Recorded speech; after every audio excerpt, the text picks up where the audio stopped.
Ciao a tutti da Arianna, siamo qui allo studio fotografico di Alberto Buzzanca ed Edoardo Varotto per scoprire la ragazza della settimana.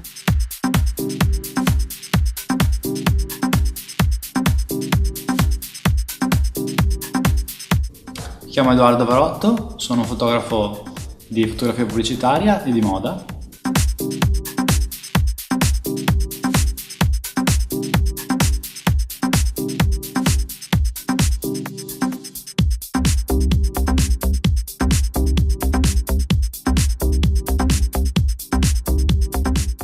Beatrice Farkas è nata in Romania e vive a Padova da 10 anni. È una studentessa universitaria e fa l'hostess e la fotomodella. Il suo sogno nel cassetto è tutto particolare, lei infatti vorrebbe girare il mondo.